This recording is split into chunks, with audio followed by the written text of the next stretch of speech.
Hi friends, Krista here. Thanks for stopping by Books and Jams. Yes, I have my finger wrapped. I was playing volleyball last night, as I do most Tuesday nights, and jammed my finger. So I have a cute little wrap on there. Yikes. Anyways, today we are going to talk about my reading in 2022 by the numbers.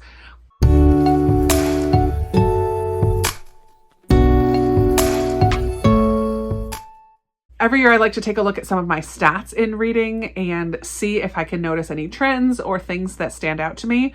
And I'm just going to share some of that and my thoughts about them with you as we go through. I'm getting my information both from Goodreads, Year in Review, as well as the spreadsheet that I use that I get from Currently Reading. I'm a patron of that podcast, and one of the perks is this amazing spreadsheet that one of the hosts puts together.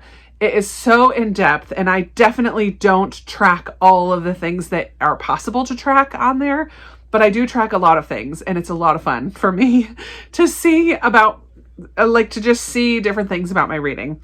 So let's take a look. The first thing we're going to look at is, of course, my total number of books read, and for 2022, that is 178. I had a little bit of discrepancy between Goodreads and my spreadsheet, but I think that's because of DNFs, and I think I've got that ironed out.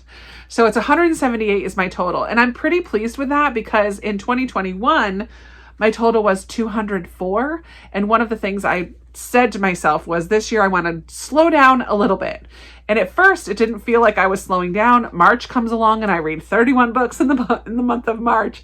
But overall, I read about 30 books fewer than the year before, and that's definitely a slowdown. That's two a month at least. So I'm very happy with that total. It does mean that it's an average of about 14.8 books per month, which is about every 4 days finishing a book. And that feels right to me. I do, at this season of life, have a lot of time to read. So I get to read at work when the kids are taking a nap, and I have opportunities to read in the evening, and it's my hobby of choice. So I'm not watching a ton of TV. I'm not doing a ton of other things. Reading is my choice of what to do when I have free time. So reading about a book every 4 days feels right to me. Some books, of course, are shorter and some are longer. Speaking of length, the average length of my books that I read this year was 373 pages.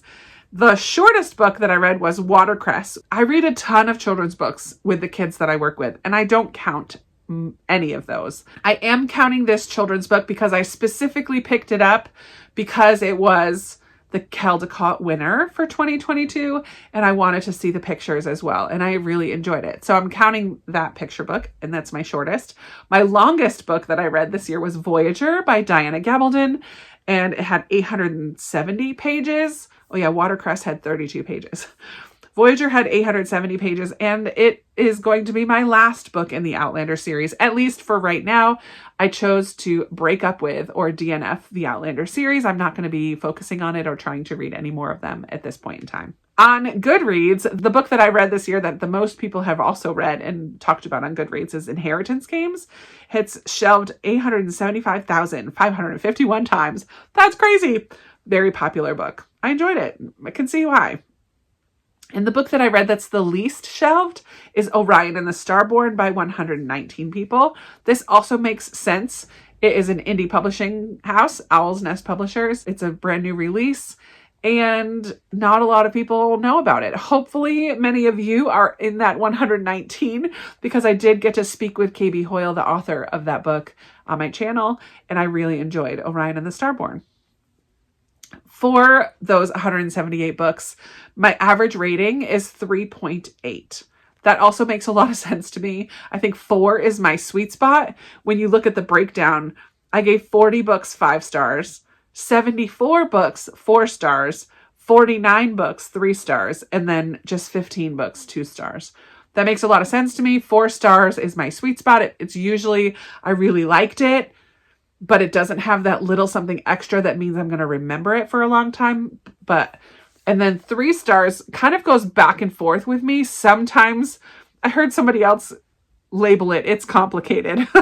I'm like, that's so true for 3 stars. Because sometimes I liked a book, but again, just totally forgettable and there was nothing standout about it, but I enjoyed the reading experience. 3 stars. Sometimes 3 stars is, I was expecting a lot more from this and it didn't live up to it. It's just 3 stars. So sometimes 3 stars is a disappointment and sometimes 3 stars is just, I liked it, but it was just okay. That's where 3 stars lands. Usually 2 stars means I don't like it. And if I'm feeling like a book is going to be a 1 star, I don't finish it. So I don't have any 1 stars this year.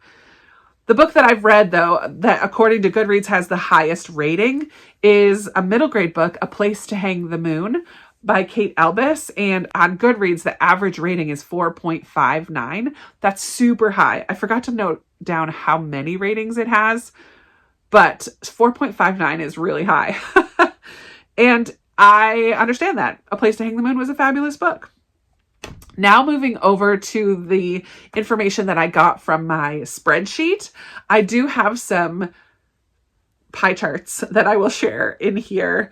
But in my reading in 2022, I had the majority of my reading is fiction. 93.3% is fiction and 6.7% was nonfiction.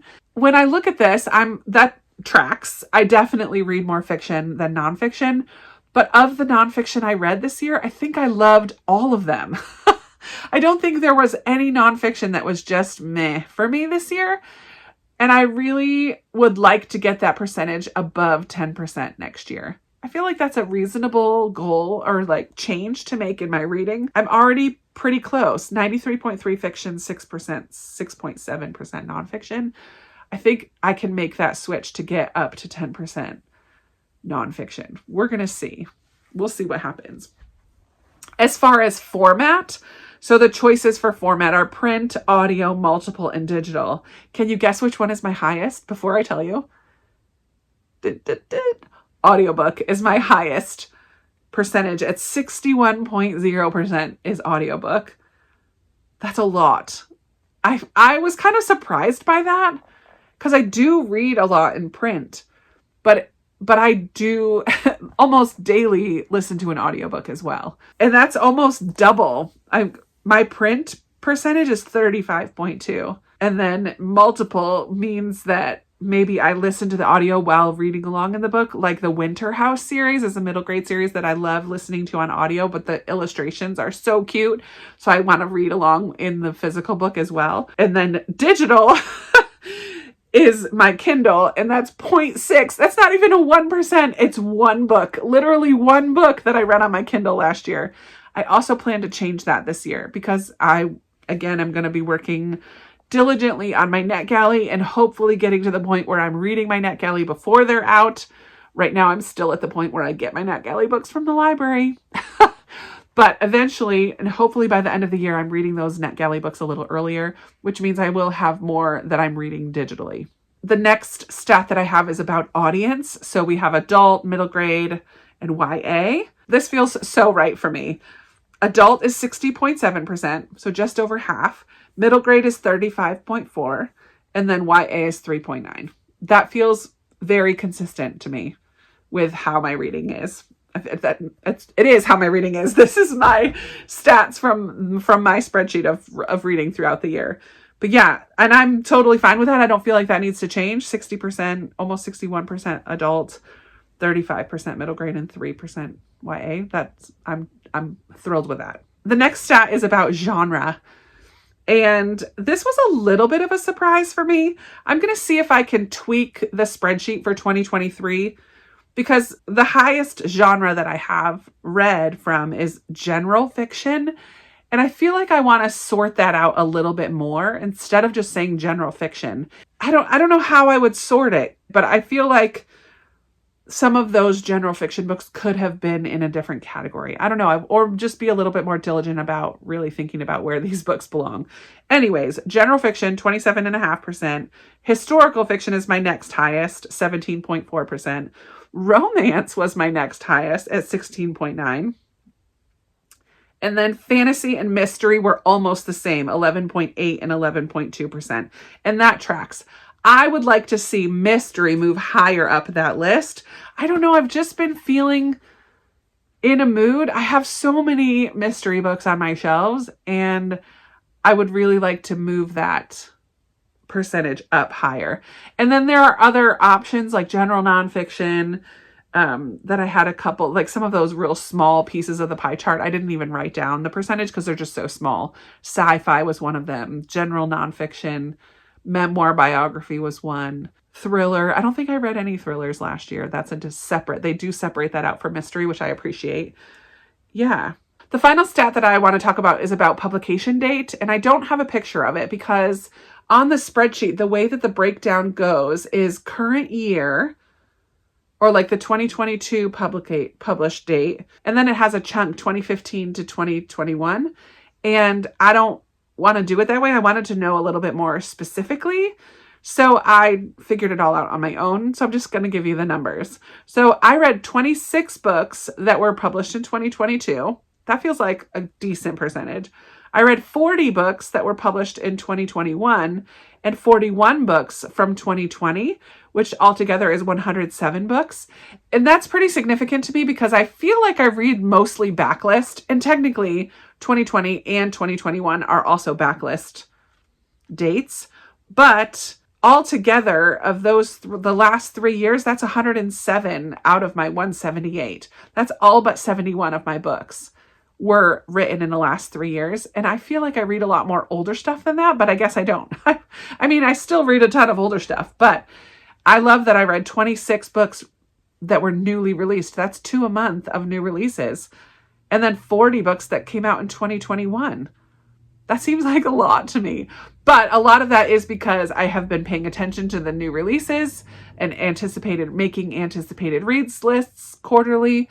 And so I have a lot of these newer books on my mind and in my radar. So it does affect what I am picking up to read. So I thought that that was kind of fun. My main goal every year is to read books from my shelves. I love using my library and I love listening to audiobooks that are from the library, but I often am looking for books that I actually already own when I look for audiobooks. I do still borrow books from the library, but all the goals that I make and most of my reading is in order to read the books from my shelves. And I'm very happy to say that of the 178 books that I read in 2022, 126 of them were from my own shelves. That just means 52 books were borrowed from the library, which is less than a third. And I'm pretty pleased with that. I feel like that's a decent amount. 136 books off my shelves. Woohoo! That's all that I have today as far as the numbers go. I don't know if this is interesting to you or not. I do find it interesting. The things that I'm taking away from this to implement next year are to read more mysteries, to read more nonfiction, and to pay better attention to that general fiction category to see if I can categorize those books a little more. I did notice on the spreadsheet something that I had hidden last year, that I'm going to keep this year is, I think it's nation of origin, which is you can track the author's nationality on there. And I think I'm going to use that tab to track the settings, since that's something I am going to be paying attention to, is countries that I visit. And there is a map that gets made right on the spreadsheet. It's one of the charts. So I'm definitely going to be taking advantage of that for next year. I may play around with some of the other options of things to track as well. I know you can track like male, female author. I do read mostly from female authors, so that's not something that I make note of it, but I didn't share that today because it's not something that I pay attention to really. There are a ton of other things that you can track on that spreadsheet, but these are the things that stand out to me the most and the things that I'm the most careful about recording the information about. So I hope that you enjoyed this at some level. That is going to be all for today. I would love to chat with you down below. Do you track your stats like this? Do you find this interesting or not? That's totally fine. But I hope that you enjoyed this today, and I look forward to chatting with you in the comments and talking with you in another video very soon. Bye.